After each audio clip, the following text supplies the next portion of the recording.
जय जय रघुवीर समर्थ. श्रीमत दासबोध. दशक 15वा. आत्मदशक. समास दुसरा. निस्पृह व्याप लक्षणा. श्रीराम समर्थ. पृथ्वीमध्ये मानवी शरीरे उदंड दाटली लहान थोरे, पालटती मनोविकारे क्षणक्षणा.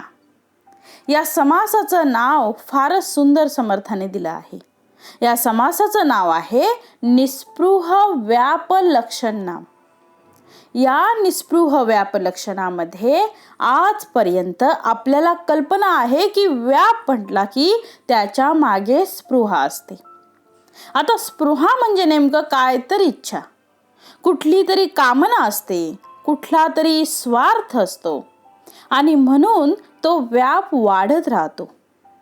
जो मनुष्य निस्पृह आहे त्याला कुठलीही कामना नसते, कुठल्याही प्रकारचा व्याप त्याला नसतो आणि म्हणून त्यांचा एकांत हा आवडीचा विषय असतो. म्हणून जे निस्पृह पुरुष होते ते बहुतेक एकांतात राहायचे. लोकांतात जे निस्पृह पुरुष होते ते बहुतेक लोकांतामध्ये असायचे. स्पृह असणाऱ्या स्पृह असणाऱ्या लोकांना आणि निस्पृहता ही एकांती राहणाऱ्या लोकांना अधिक प्रिय होती. म्हणून समर्थ म्हणतायत निस्पृहता आणि स्पृहा या दोघांचा मध्य समर्थाने इथे विशेष करून सांगितलेला आहे. निस्पृह आहे म्हणजे काय हो? तर कुठलीही अभिलाषा नाही, कुठलीही कामना नाही, कुठल्याही प्रकारची कीर्तीची अभिलाषा नाही, कांचनाची अभिलाषा नाही, कामिनीची अभिलाषा नाही, कुठल्याही प्रकारची अभिलाषा नसलेला असा निस्पृह पुरुष फार एकांतात जर वास करू लागला तर त्याच्यामुळे समाजाचा काहीही उद्धार होणार नाही, काहीही लाभ होणार नाही. जेव्हा स्वामी विवेकानंद निर्विकार कल्प समाधीची अपेक्षा करत होते तेव्हा स्वामीजींनी रामकृष्णांना प्रार्थना केली की मला ब्रह्माची अनुभूती हवी आहे, मला निर्विकल्प समाधी हवी आहे, मला मोक्ष हवा आहे.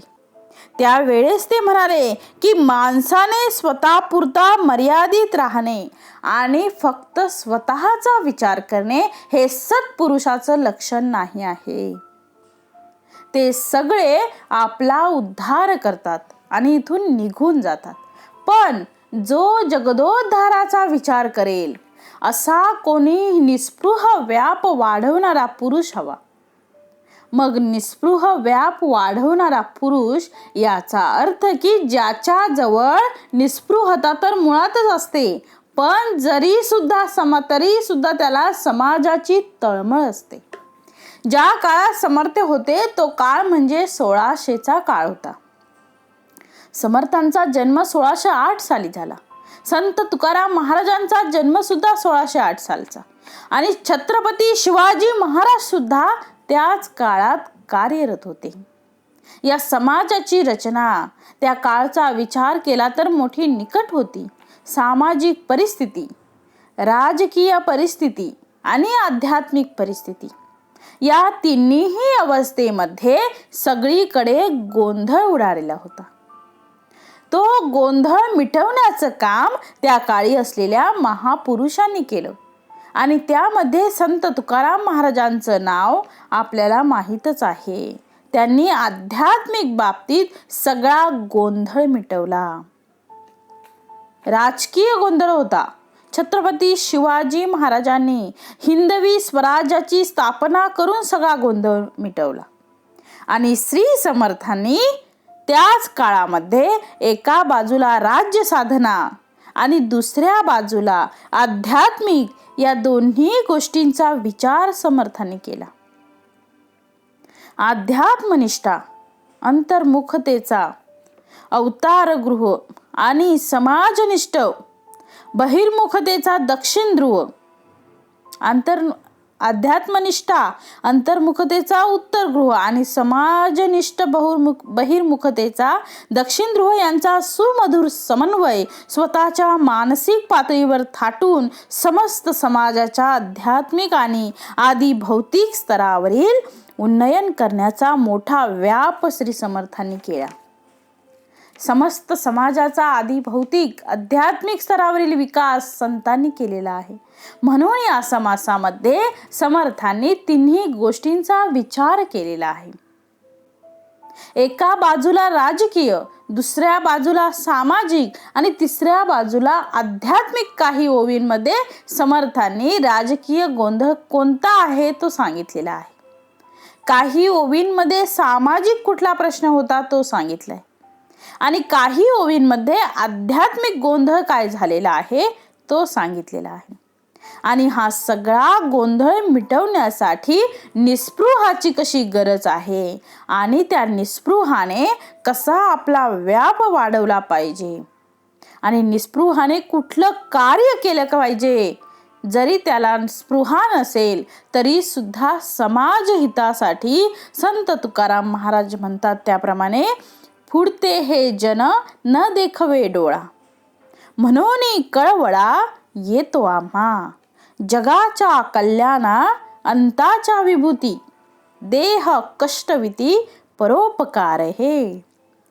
या वचनांप्रमाणे संतांनी समाजासाठी स्वतःला झोकून दिलेलं आहे. समाजाच्या मनमतीसाठी मनमती आणि मनगट यांचा संतुलित विकास संतांनी केलेला आहे आणि खरं शिक्षण तेच आहे. म्हणून समर्थ या समासामध्ये त्याचं नामकरण करताना निस्पृह आहे, व्याप आहे आणि त्याचं लक्षण कोणतं आहे ते पण सांगत आहेत. ओवी क्रमांक 14 ते 30 मध्ये समर्थांनी निस्पृहाची लक्षणे सांगितली आहेत आणि त्या निस्पृहाने या सामाजिक परिस्थितीवर, राजकीय परिस्थितीवर आणि आध्यात्मिक परिस्थितीवर कशा प्रकारे उत्तम संस्कार करावा त्याचं वर्णन ते करतायत. अर्थात ती परिस्थिती उत्तम प्रकारे व्यवस्थित करतायत. ओवी क्रमांक 3 ते 6 मध्ये समर्थांनी राजकीय परिस्थिती याचं वर्णन केलेलं आहे. यामध्येच ते राजकीय लोक काही युद्धात गुंतले, ज्या लोकांनी परकीय आक्रमण केली त्यांच्या हाताखाली राहून आपला उदरभरणाचा व्यवसाय केला, हातामध्ये तलवार घेऊन आपलं कुटुंब सांभाळलं. यामध्ये सुद्धा समर्थांनी भाषाभेद हाही त्यावेळचा प्रश्न होता. माऊली म्हणतात की मराठीचा विचार विशेष करून त्यांना दाखवा, कारण माझ्या मराठीचा बोल कौतुके, अमृताती पैजा जिंके, ऐसी रसिके अक्षरे मिळवुनी. म्हणून भाषा आणि संस्कृती याचा संबंध फार जवळचा आहे. जो संस्कृतचा अभ्यास करतो त्याला संस्कृती कळते. संस्कृती कळली तर आपला देश आपल्याला सांभाळता येईल आणि देशामुळे माणसं सुद्धा सगळी धन्य होतील. म्हणून या ठिकाणी समर्थांनी ओवी क्रमांक 7 ते 12 मध्ये पारमार्थिक जो गोंधळ होता, अनेक पंथ निर्माण झाले, अनेक लोक वेगवेगळ्या धर्मात जाऊ लागले, अनेक लोक नवीन नवीन संप्रदाय उभे करू लागले, आपले 4-2 शिष्य जमा करून स्वतःला गुरुत्व सिद्ध आहे असे दाखवून इतर लोकांना आपल्या शिष्य परंपरा वाढवण्याचं काम ते लोक करू लागले. या सगळ्यांमध्ये निस्पृहाने कोणती भूमिका घेतली पाहिजे याचं वर्णन आता समर्थ करत आहेत. समर्थ अत्यंत द्रष्ट संत होते आणि त्या काळामध्ये त्या गोष्टीची गरजही होती. ती गोष्ट समर्थांनी केली. त्या काळातील असलेल्या लोकांना निर्भयता हवी होती, कारण ती निर्भयता बलाशिवाय प्राप्त होऊ शकत नाही. म्हणून त्यांनी हनुमंताची मंदिरे स्थापन करून बलोपासनेचं काम समर्थांनी केलं. नुसतं सांगितलं नाही तर समर्थ स्वतः 2000 दंड मारत असत. नेहमी सूर्य नमस्काराचे जे व्रत होते ते त्यांनी आजीवन सांभाळले. समर्थ म्हणजे संतांमध्ये असलेले उत्तम असे मल्ल होते. शरीरयष्टी अत्यंत उत्तम होती. 6 फूट 2 इंच समर्थांची उंची होती. 56 इंच छातीचा जो विचार आम्ही करतो ती समर्थांची होती. समर्थांनी समाजाला निरोगी राहण्याचं शिक्षण दिलं आहे. मग नुसतं निरोगी राहून काय फायदा? तर निरोगी बरोबर तुमचे जे बदल आहेत ते राष्ट्रासाठी कार्यरत झाले पाहिजेत. राष्ट्राच्या, धर्माच्या, संस्कृतीच्या काळात उपयोगी पडलं पाहिजे. आपला देश असला पाहिजे. यासाठी मन आणि मनगट यांचे संतुलित विकास समर्थांनी केलेला आहे. मनाचा विचार केलेला आहे म्हणून मनासाठी प्रार्थना आहे, बुद्धीसाठी अध्ययन आहे. समर्थांच्या मठामध्ये समर्थांच्या दासांनी जे कार्य निर्माण केले ते वाग्देवता म्हणजे गुहेमध्ये पाहायला मिळते. हजारो शिष्यांनी हजारो प्रकारचे लिखाण करून ठेवलेले आहे. किती शिष्यांची नावं सांगावी? स्त्री संतांना सुद्धा शिक्षण देऊन समर्थांनी उभं केले. म्हणजे खरे शिक्षक समाजासाठी समर्थच होते. समर्थांनी हातामध्ये लेखणी घेतली आणि तेव्हापासून लिखाण करायला सुरुवात केली. तो देह ठेवेपर्यंत समर्थांनी लिखाण केलं. जाता जाता ते म्हणाले, माझी काया आणि वाणी गेली म्हणाल अंतःकरणी, परी मी आहे जगज्जीवनी निरंतर. करू नका खटपट, पहा माझा ग्रंथ नीट, सायुज्यतेची वाट गवसेल की. पृथ्वीमध्ये मानवी शरीरे, उदंड दाटली लहान थोरे, पालटती मनोविकारे क्षणक्षणा. जितक्या मूर्ती तितक्या प्रकृती, सारिख्या मस्ती आदी अंती. नेमची नाही पहावे किती, काय म्हणून. समर्थांनी इथे समाजाचं निरीक्षण केलं आहे. समर्थ समाजामध्ये फिरले आहे. भिक्षेच्या निमित्ताने त्यांनी भारत भ्रमण केले आहे आणि प्रत्येक घर त्यांनी पाहिले. घरातील घरे पाहिली आहेत. घरातील घर कोणतं? तर हे दिसणारं घर आणि त्या घरामध्ये राहणारी माणसं म्हणजे ही घरं आहेत. आणि त्या घरामध्ये तो जीवेश्वर राहतो म्हणजे भगवंत राहतो. त्याची आधी पूजा करावी. म्हणून समर्थ निस्पृहाला सांगतात की तुम्ही घरातून बाहेर पडा आणि समाजसेवेसाठी बाहेर निघा. समाजसेवा संतांशिवाय समाजात कोणीच मोठी केली नाही. खरे समाजसेवक तेच आहे जे समाजाची खरी सेवा त्यांनी केलेली आहे.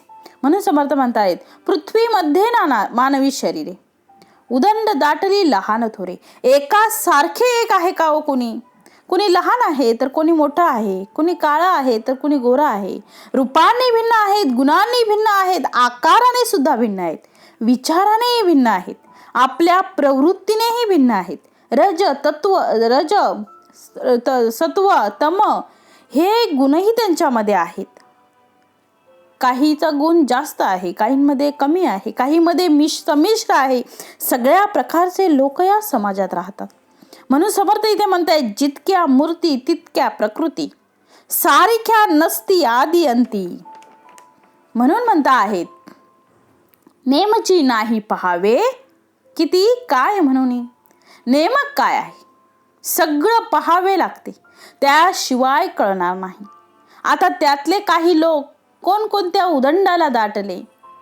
आपल्या आवडीनुसार आणि आपल्या परिस्थितीनुसार किंवा आपल्या अडचणीनुसार कोण काय करू लागले ते समर्थ या समासात सांगतायत. आणि सगळ्यांनी मिळून आपल्या राष्ट्रासाठी काय करावं, आपल्या संस्कृतीसाठी काय करावं, आपल्या स्वधर्मासाठी काय करावं, आपल्या संस्कृतीसाठी काय करावं, हा सगळा विचार समर्थ इथे सविस्तरपणे आपल्याला सांगता आहेत. समर्थ म्हणून म्हणताय, जितक्या मूर्ती तितक्या प्रकृती, सारिख्या नसती आदी अंती. नेमची नाही पहावे किती, काय म्हणून. किती सांगावं तुम्हाला. अशा किती प्रकारचे लोक जगात आहेत. नुसत्या रंगाचा भेद नाही, विचाराचा भेद आहे, आचाराचा भेद आहे, स्वभावाचा भेद आहे, रज तम सत्व या गुणाचा मिश्रणाचा भेद आहे, भाषेचा सुद्धा भेद आहे, धर्माचाही भेद आहे. सगळ्या दृष्टीने भेद दिसतो आहे. मग या सगळ्या भेदाला बाजूला सारून यातलं जे अभेद तत्व आहे ते एकत्रित करण्याचं काम निस्पृह पुरुष करू शकतो. म्हणून निस्पृह पुरुषाने सक्रिय होऊन समाजासाठी त्याने कार्य करावं, असं समर्थांचं म्हणणं आहे. जो जगाचं कल्याण करणारा आहे, जगाला मार्गदर्शन करणारा आहे. छत्रपती शिवाजी महाराजांकडे आपण जर पाहिलं तर ते संन्यस्त योद्धे आणि योद्धा संन्यासी असं त्यांचं वर्णन केले जातं. ते योद्धे होते म्हणून समर्थ म्हणत आहेत की असे जे राष्ट्रपुरुष, असे जे निस्पृह व्याप वाढवणारे सत्पुरुषांची या समाजाला, या राष्ट्राला, या देशाला गरज आहे. म्हणून पुढे समर्थ म्हणतायत, कित्येक म्लेच्छ होऊन गेले, कित्येक फिरंगणात आटले, देश भाषाने रुधिले किती एक. काही लोक भयाच्या भीतीने त्यांनी आपला धर्म सोडून दिला, ते म्लेच्छ झाले. कित्येक लोक फिरंगी झाले, कित्येक लोक देश आणि भाषा या भिन्नतेमुळे वाद करू लागले. आजही भाषा प्रांत वाद चालू आहेत, पण त्यामुळे आपल्याला एकता प्राप्त होत नाही. आणि म्हणून आपण त्या सगळ्या गोष्टी बाजूला ठेवून हे संपूर्ण राष्ट्र माझं आहे, ही माझी जबाबदारी आहे आणि या राष्ट्राचा मी एक नागरिक आहे आणि त्यामुळे राष्ट्राच्या प्रत्येक उन्नतीच्या कार्यात माझा वाटा असला पाहिजे, अशी तळमळ प्रत्येकाला असली पाहिजे. आम्ही आमच्या गरजा, आम्ही आमच्या कामना या इतक्या वाढवून ठेवलेल्या आहेत की कितीही पैसा आला तरी तो आटून जातो. सुखी होण्याचं लक्षण याचा अर्थ भरपूर पैसा नाही, तर जेव्हा आपल्याकडे पैसा येतो तेव्हा त्याच्यात व्यवस्थितपणा असला तर माणसाला फार पैशाची गरज नाही. सकाळी 2 पोळ्या, संध्याकाळी 2 पोळ्या, 2दा वाटीभर भात, 1 वाटी भाजी, एवढ्यातच माणसाचं संपलं जेवण. कितीसा पैसा लागतो, फार लागत नाही, तरी सुद्धा माणसाला एवढी का हवा आहे आणि कशासाठी तो संचय करतो आहे. शेवटी असा संचय करणारा मनुष्य शेवटी संचय करता करता मरून जातो. आपला मुख्य उद्देश काय आहे की निस्पृह पुरुष जन्माला आला पाहिजे आणि निस्पृह पुरुषाने व्याप वाढवला पाहिजे. राष्ट्र मोठं होण्यासाठी संन्यस्त लोकांना कार्यरत होण्याची गरज आहे. साधू संतांनी समाजामध्ये प्रबोधन करण्याची गरज आहे. चांगल्या चांगल्या ठिकाणी कार्यरत होण्यासाठी निस्पृह पुरुष वरच्या पदावर पाहिजेत.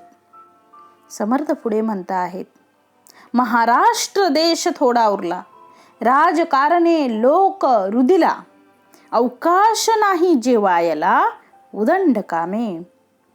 कित्येक युद्ध प्रसंगी गुंतले, तेने गुणे उन्मत झाले, रात्रंदिवस करू लागले युद्धचर्या. आता काही लोक युद्धामध्ये अडकलीत. त्यावेळेस जे राज्यकर्ते होते त्या राज्यकर्त्यांनी आपल्याच लोकांना हाताशी धरले आणि आपसात युद्ध सुरू केलं. म्हणून राष्ट्रपुरुषांनी या लोकांना योग्य मार्ग दाखवला पाहिजे, जे छत्रपती शिवाजी महाराजांनी दाखवला होता.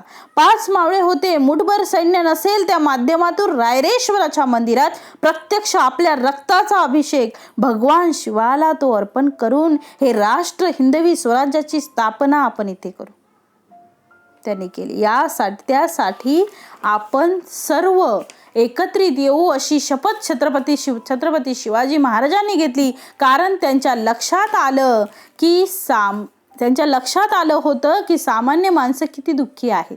पारतंत्र्याचं दुःख काय आहे हे पारतंत्र्य ज्याला प्राप्त झालं त्याला कल्पना आहे.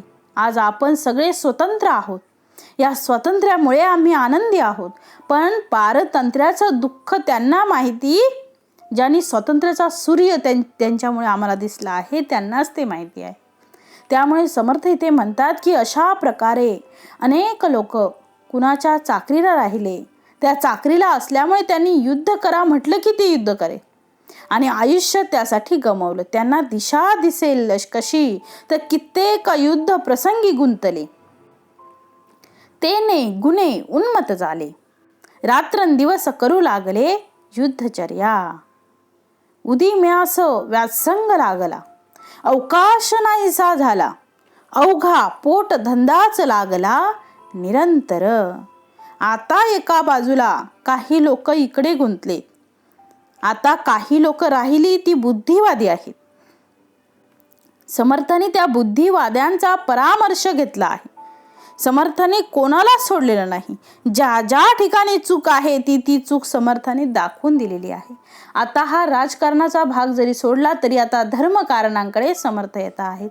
समर्थ म्हणता आहे, षडदर्शने नानामते पाषांडे वाढली बहुते, पृथ्वी मध्ये जेथे तेथे उपदेसिते. षड प्रकारचे शास्त्र आहेत. न्याय, वैशिष्टिक, सांख्यिक, योग, मीमांसा आणि वेदांत असे 6 शास्त्र आहेत. या 6 शास्त्रांचा आजही विचार केला तर प्रत्येक शास्त्र आपापले मत सांगते आणि त्या शास्त्राचे अभ्यासक एकमेकांच्याकडे दोषारोपण करतात. मला ज्या गोष्टी येतात आणि मला ज्या विचारशास्त्राचा मी अभ्यासक आहे तो दुसऱ्याला नाव ठेवतो. होमिओपॅथिक बरोबर आहे की आयुर्वेदिक बरोबर? प्रत्येक वेळी पेशंटला मात्रा देण्याची पद्धत वेगळी. जे याने सांगितले ते घेऊ नका ते हे सांगतात हे घ्या, हे म्हणतात हे करू नका ते म्हणतात तेच करा. एका शास्त्रविज्ञानी शास्त्र या शास्त्रामध्ये सुद्धा वाद आहे. हे षडशास्त्र आहे. प्रत्येक शास्त्रात भिन्न भिन्नता आहे. या जगामध्ये अशा शास्त्रांचा वाद करणारे आपल्या या शास्त्रवादामध्येच अडकले. माझं मी आणि तेच बरोबर आहे, माझं तेच बरोबर आहे असं म्हणण्यापेक्षा जे बरोबर आहे ते माझं आहे अशा प्रकारची भूमिका माणसाची असली पाहिजे. म्हणून समर्थ इथे म्हणतायत षडदर्शनी नाना मते. खरंच नाना मतं आहेत. समर्थ म्हणतायत राष्ट्राचा विचार करा.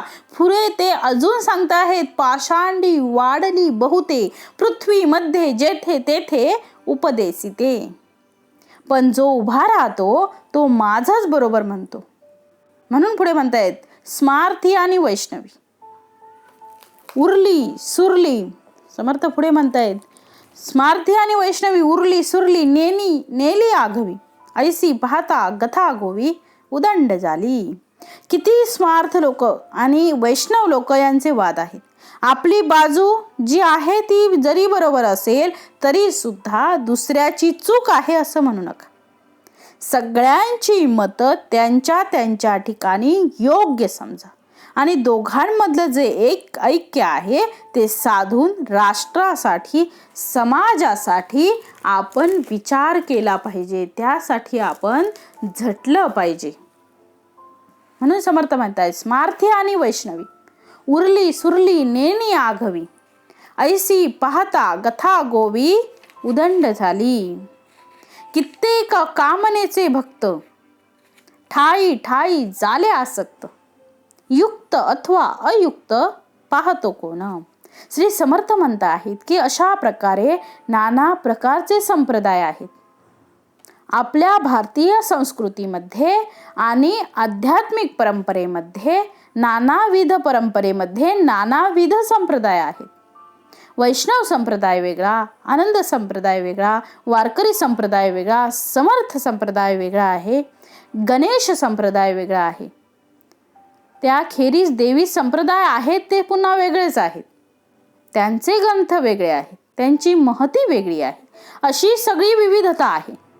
म्हणून सगळ्यांचं एकमत होत नाही, सगळ्यांचा एक विचार होत नाही, सगळ्यांची एक धारणा होत नाही. मग अशा वेळेस काय करावं तर समर्थ म्हणताहेत परमेश्वर एक आहे. तो नानाविध रूपाने नटलेला आहे. आपण ज्याला गणेश म्हणतो तोच गणेश मुळात भगवंत आहे. अकार तो ब्रह्मा, उकार तो विष्णू, मकार महेशू बोलिला जेथे, ऐसे तिन्ही देव जेथून उत्पन्न तो हा गजानन मायबाप. सगळे देव एकच आहेत. सगळे देवता या नामाने भिन्न आहेत. देव एक पण त्यांची नावं अनेक आहेत. रूपाने भिन्न आहेत परंतु त्यांच्या मूळ तत्वामध्ये त्या एकच आहेत. म्हणून समर्थ म्हणताय सहस्त्र नामामध्ये कोणी एक. कुठे असं म्हटलंय हो की तुम्ही याचं नाव घ्या याचं नाव घेऊ नका, अशा देवतेंचं नाव घ्या, हा मंत्र जप करा तो मंत्र जप करा. सहस्त्र नामामध्ये कोणी एक. स्मरता होत असे सार्थक. त्याच्या भगवंताची भक्ती केली, कुठल्याही देवाचं नाव घ्या. केशवम प्रति गच्छती यानी कानीच पापानी जन्मांतर कृतानीच तानी तानी विनश्यंती प्रदक्षिणा पदे पदे. केशवम प्रति गच्छित, त्या एकाच परब्रह्माला जाऊन ते नाम मिळते. तुम्ही कुठल्याही देवाचं नाम घेतलात तरी केशवम प्रति गच्छती. म्हणून समर्थ या समासामध्ये नानाविध प्रकारचे असे मठ, संप्रदाय, महंत आणि अशा प्रकारचे प्रचारक निर्माण झालेत. परंतु विवेकी लोक या सगळ्यांमध्ये एकवाक्यता निर्माण करतात आणि ते विवेकी म्हणजे निस्पृह आहेत. कित्येक कामनेचे भक्त, ज्यांना काहीतरी कामना आहे, इच्छा आहे, ते कामनेचे भक्त आहेत. ते देवाचे मुळात भक्त नाही आहेत. म्हणजे देवाला पुढे करून आपली कामं पूर्ण करणे असे जे कामनेचे भक्त आहेत ते मुळात देवाचे भक्तच नाही आहेत. देवाला का पुजतात? कारण त्यांची कामना पूर्ण होते. मन देवा मला हे दे, देवा मला ते दे, किंवा देवामुळे मला हे मिळते ते मिळते, म्हणून आपला मुखवटा बदलून समाजामध्ये राहतात. म्हणून समर्थ म्हणतात असे कामनेचे जे भक्त आहेत अशांना भगवंत भेटणे नाहीच, कदापि नाही. त्यांची कामनापूर्तीसाठी तळमळ चालते. म्हणून समाजामध्ये निस्पृहाची फार मोठी किंमत आहे. ज्या समाजामध्ये निस्पृह आहे तो समाज मोठा होईल. या संबंध राष्ट्राचं, या संबंध देशाचं, या संबंध संस्कृतीचं, या उत्तम परंपरेचं खऱ्या अर्थाने जोपासना जर केली असेल तर ती निस्पृहाकडून केली गेलेली आहे. म्हणून प्रत्येक माणसाला निस्पृहता सांभाळता येते, निस्पृहता राखता येते. परंतु त्यांच्या विषय लालसेमुळे आणि त्यांच्या कामनेमुळे ते इतके लोलंगत होतात की त्यांना आपलं सोडून इतरांचा विचार करायला वेळच उरत नाही. माझी पोळी भाजली पाहिजे, माझी खिचडी शिजली पाहिजे, एवढाच विचार जो करणारा आहे तो जगाचं काय कल्याण करणार आहे हो. म्हणून समर्थ पुढे म्हणतायत कित्येक कामनेचे भक्त. त्या काळची गोष्ट नाही. संत जेव्हा बोलतात ते त्रिकालामध्ये श्रेष्ठ असते. कित्येक कामनेचे भक्त ठाई ठाई झाले आसक्त, युक्त आणि अयुक्त पाहतो कोण. अशा प्रकारे चांगलं आणि वाईट, युक्त काय अयुक्त काय पाहणारे शिल्लकच राहत नाहीत. या गलबल्यामध्ये गलबला, समर्थ पुढे म्हणतात या गलबल्यामध्ये गलबला कोणी कोणी वाढविला, त्यास देखो सके नासा झाला. वैदिक लोक एकापेक्षा एक चढी असतात, एकापेक्षा एक वरतान असतात. जो ज्यांचा उपासक आहे त्याची तो बाजू घेऊन चालतो. आता इथेच बघा, ज्ञानयोगी आहे, कर्मयोगी आहे, भक्ती मार्गी आहे, राजयोगी आहे.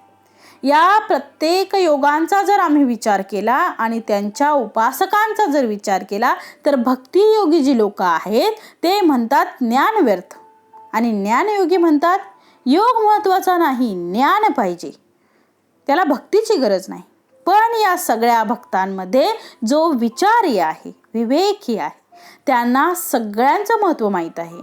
म्हणून भक्ती मार्गाला सुद्धा माहिती आहे की ज्ञानाची गरज आहे, ज्ञान प्राप्तीसाठी योगाची गरज आहे. नुसतं ज्ञान आणि योग धरून चालणार नाही. तर आम्ही जीवन जगत असताना कर्माची सुद्धा गरज आहे. उत्तम कर्म आपल्याकडून घडली पाहिजेत. कर्मयोगही महत्त्वाचा आहे. मग इथे ज्ञान प्राप्त होऊन चालणार नाही किंवा नुसतं कर्म करून चालणार नाही, तर या दोघांमध्ये थोडा मनाचा विचार आहे. आणि तो मनाचा विचार म्हणजे आमच्या भक्तीचा विचार आहे. भावे विन देव न कळे संदेह, गुरु विन अनुभव कैसा कळेना. म्हणून आम्हाला भक्ती सुद्धा आवश्यक आहे. म्हणून महान लोकांनी या चारही प्रकारच्या योगांमध्ये ते वावरले आहेत. कुठल्याही योगाला त्यांनी कमी किंवा जास्त समजलेलं नाही.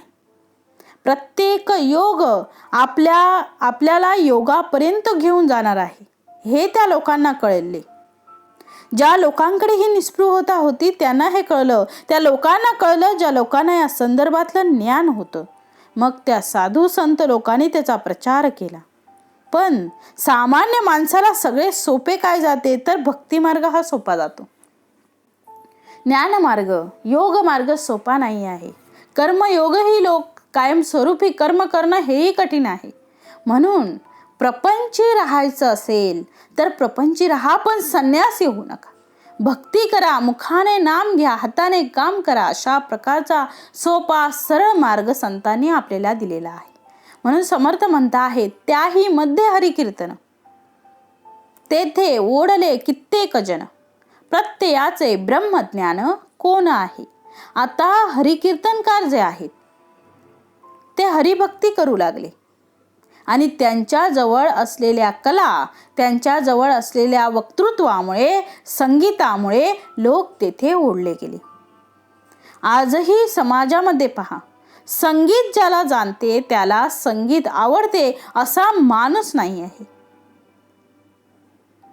कारण संगीत सगळ्यांना आवडते, आवडत नाही असा प्रश्नच नाही. सगळ्यांना संगीत आवडते. म्हणून कीर्तनामध्ये संगीत आलं की लोक आपोआपच तिकडे येतात. जसं सुगंधाला पाहून भ्रमर येतात, तशी कीर्तनातले संगीत पाहून लोक जमा होतात. मग जो तो हरिकीर्तनकार आपली आपली बाजू सांगत असतात, पण त्यामध्ये फक्त बाजूला राहतो, भक्ती बाजूला राहते, भगवंत बाजूला राहतो आणि आपले फक्त प्रदर्शन उत्तम होते. असं होता कामा नये असं समर्थ सांगतायत. समर्थ म्हणतात त्याचं मुख्य सूत्र भक्ती असला पाहिजे. मुख्य हरिकथा कीर्तन हे सूत्र हातात धरलं पाहिजे. म्हणून समर्थ इथं म्हणतायत, त्याही मध्ये हरिकीर्तन तेथे ओढले कित्येक जन, प्रत्ययाचे ब्रह्मज्ञान कोण आहे. येणारा मनुष्य सुद्धा भगवत भक्ती करणारे कीर्तनकार, हरिभक्त आपल्या तळमळीने कीर्तन करतात. सगळ्यांना काकुळतीने सांगतात. नाना प्रकारच्या लोकांच्या आवडीचा विचार करून सांगतात. असते ना काहीतरी मुलांना लावायला लागतो तेव्हा मुलगा औषधाची गोळी घेतो. म्हणजे मुलग्याला एक गोळी खाण्यासाठी, लहान मुलाला एक गोळी खाण्यासाठी खूप गयावया करावी लागते. त्याला साखरेचा जर लेप असेल तर औषध सुद्धा तो घेतो. तसं जी लोक भक्तीपासून दूर गेलेली आहेत त्यांना जरा आपल्या आवडीनुसार तो पदार्थ चवीचा त्यांना दिला की ते भक्ती सुद्धा करू लागतात. म्हणून समर्थ म्हणत आहेत की हरिभक्त हे आपल्या परीने सांगता आहेत, पण ऐकणारे लोक नानाविध प्रकारचे असल्यामुळे त्यांना त्यांचे ते विषय सेवन करतात आणि निघून जातात. म्हणून उद्देश बाजूला राहतो. कपडे झटकले की विषय संपला. असं होता कामा नये. याकडनं आपण काहीतरी घेतलं पाहिजे. जसं जेवायला बसल्यानंतर जेवण करून आपण तृप्त झालो पाहिजे, तसं कीर्तनात बसून आपण ज्ञानाने तृप्त झालं पाहिजे. श्रवणाचं तेच कारण आहे. श्रवण कसं करावं ते समर्थाने सांगितल्याप्रमाणे करावं. म्हणून समर्थ म्हणतायत, या कारणे ज्ञान दुर्लभ, पुण्य घडे अलभ्य लाभ, विचारवंता सुलभ सकळ काही. या कारणे ज्ञान दुर्लभ म्हणजे एका बाजूला आपले विषय आहेत, आपल्या आवडी त्या जपत बसलेली लोक, कोणी आपल्या ज्ञानमार्गी चर्चा करत बसले, ऐकणारे जे ऐकायचे ते निघून गेले, जे पाहिजे ते नेमकं सोडून दिलं. अशा प्रकारे गलबला त्या अध्यात्मामध्ये झाला. म्हणून समर्थ म्हणतायत, या कारणे ज्ञान दुर्लभ. खरं ज्ञान कोणी सांगायलाच तयार नाही आणि खरं ज्ञान कोणी घ्यायलाही तयार नाही. त्यांना त्यांच्या रुचीप्रमाणे, आवडीप्रमाणे ते हवंय. म्हणून समर्थांनी यापूर्वी सांगितले, विषयी लोकी श्रवणी येती, ते बायकाकडेच पाहती, चोरटे चोरून नेती पादरक्षा. म्हणून जो मनुष्य ज्या कामनेसाठी येतो त्या त्या इच्छा पूर्ण करून तो जात असतो. म्हणून अशा प्रकारे गलबला होऊन देऊ नका. खरं ज्ञान प्राप्त झाले पाहिजे. विचार कळला सांगता नाही, उदंड येती अंतराय, उपाये योजिता अपाये आडवे येती.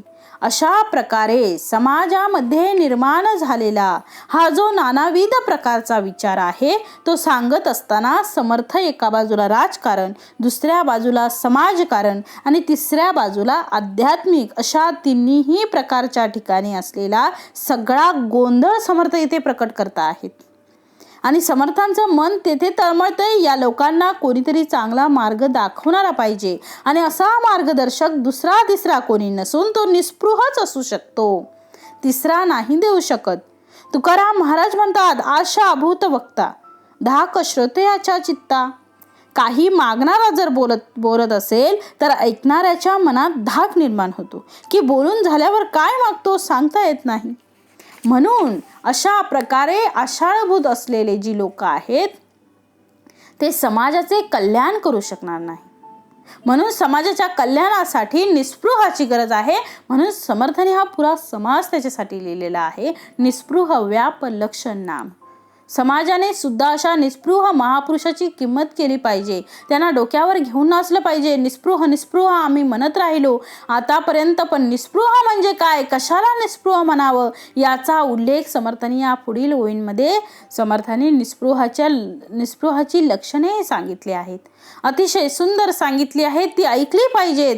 ज्या माणसाला आपलं जीवन घडवायचं आहे आणि ज्या माणसाला आपण गेल्यानंतरही आपले नाम शिल्लक राहिलं पाहिजे असं वाटत असेल तर त्यांनी या गोष्टी ऐकल्या पाहिजे. आणि समर्थ त्या सगळ्या ओवी या पुढे सांगणार आहेत. त्याही मध्ये तो क्षीण रिकामा जाऊ नेदी क्षण धूर्त तार्किक विचक्षण सकळामाने.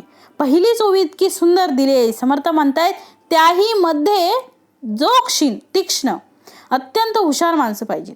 आध्यात्मिक कार्य करण्यासाठी सुद्धा ज्याला काही प्रपंच जमत नाही त्यांनी अध्यात्मामध्ये पडावं, हा जो काही लोकांचा समज आहे हा अगदी चुकीचा आहे. समर्थ म्हणतायत की अशा प्रकारे निस्पृह पुरुष कीर्तनकार असतील, तर ते प्रवचनकार असतील, ते समाज मार्गदर्शक असतील, ते अत्यंत तीक्ष्ण असले पाहिजेत. तीक्ष्ण म्हणजे बुद्धिमान असले पाहिजेत. कुठलीही गोष्ट त्यांना पटकन कळली पाहिजे. लवकर कळत नाही अशी जर लोक इकडे आली तर लोकांना काय समजून सांगणार आहेत. किती समर्थांची तळमळ या निस्पृहासाठी, या राष्ट्रासाठी असेल कल्पना करा. राहिलेला उर्वरित भाग आपण भाग 2 मध्ये श्रवण करूया. जय जय रघुवीर समर्थ.